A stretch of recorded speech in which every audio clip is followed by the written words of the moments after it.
If you've put a lot of time and effort into your latest Cubase project, the last thing that you really want to happen is for that time and effort to disappear because of a computer hardware failure. Now, there are various ways in which you can back up your Cubase project data, but fortunately all versions of the software, Elements, Artist and Pro, do provide a very straightforward backup option.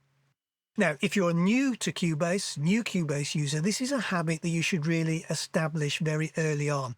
It's a very straightforward process. It does have a couple of limitations that are well worth being aware of, but let's explore what's possible. Before we get into the specifics of backing up a Cubase project, there are, of course, a number of simple principles that you should follow with all digital data backup from your computer system to keep that data as secure as possible. For example, make the backup to a different hard drive and keep that drive in a different location to your main computer system. An external drive is therefore a good candidate, and if that external drive can be relocated elsewhere to your property after you've made the backup, or perhaps connected to your main computer via Ethernet, then that would be a sensible strategy to adopt. Equally, if you've got suitably large amount of cloud storage available to you and a fast internet, that would also make a viable off-site backup location. Now, backing up your Cubase projects is also much easier if you stick to the principle of one song in one Cubase project folder, so that when starting a new project, you get into the habit of always creating a new, empty folder with a suitable folder name. And as you work on the project, the vast majority of the project's contents will be held within that folder. Now, if you are new to Cubase, it's worth taking a peek in one of these folders. Here's the folder I've created for the project that you can see on screen. And if we move inside it, you can see that it contains the Cubase project file, but there are also other folders, subfolders within it. For example, there is an audio folder, and that contains all of the audio files attached to the project. So if you're going to back up a project, you can't simply back up the project file, the .cpr file. You have to actually back up the whole of the contents of the folder. So here's the project that we're going to back up. Now, just for information, note that I'm working within Cubase Elements, just to demonstrate that this process works in the Elements version of the software, works in an identical fashion in both Artist and Pro. And essentially, it's a two-step process. The first step, in the vast majority of cases, may not be required. But if we're going to back up our project, we might as well carry out this first step just in case. So we go to the Media menu and we execute the command Prepare Archive. Now what this does is checks to see whether any media referenced within the project is not actually contained within the project folder.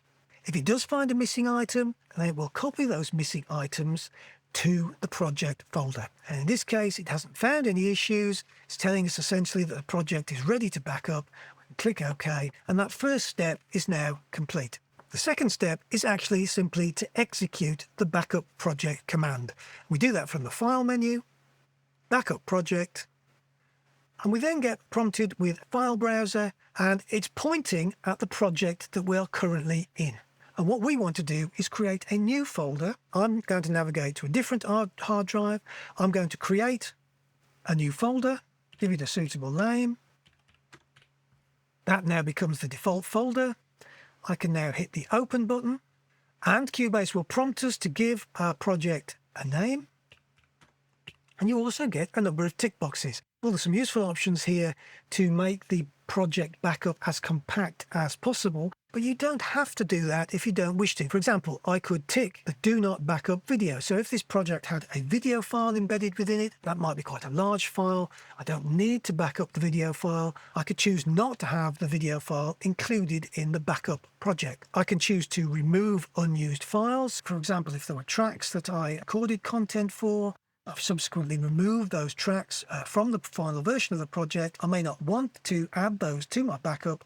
I can choose to remove those files. And a final option in terms of keeping the project backup to a compact size is you can choose to minimize audio files. And that will simply remove from the backup any portions of files that are not used in the project itself. So for example, multiple takes for a particular part would be removed, sections that you've edited out of an audio file that are not used within the project itself, those will be removed from the backup. Only the content that you can see on the screen as you make the backup will be stored as part of that backup. I'm going to use these selected options. I'm going to remove unused files. I'm going to minimize the size of the audio files that are used. I'm not going to backup video, and I'm not going to backup any contents of the Mixdown folder within the current project folder. Let's hit OK. And very quickly, that backup process will have been completed. And if we open our file browser to point at the location where we created that project folder, if we open that folder, there's the full backup of our project, our Cubase file, and within the audio folder, all of the audio files that are required within the current version of the project. And what you will also see is that that project is now the active project within your Cubase session. If you need to use this project backup, you can simply browse to the folder location within the Cubase hub,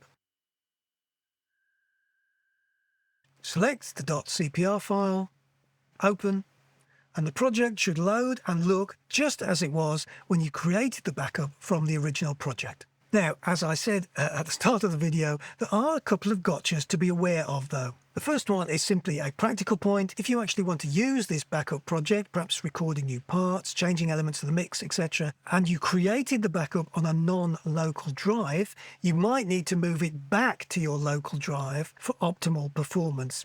The second gotcha is perhaps a more serious one and also more perhaps of a medium and long-term nature.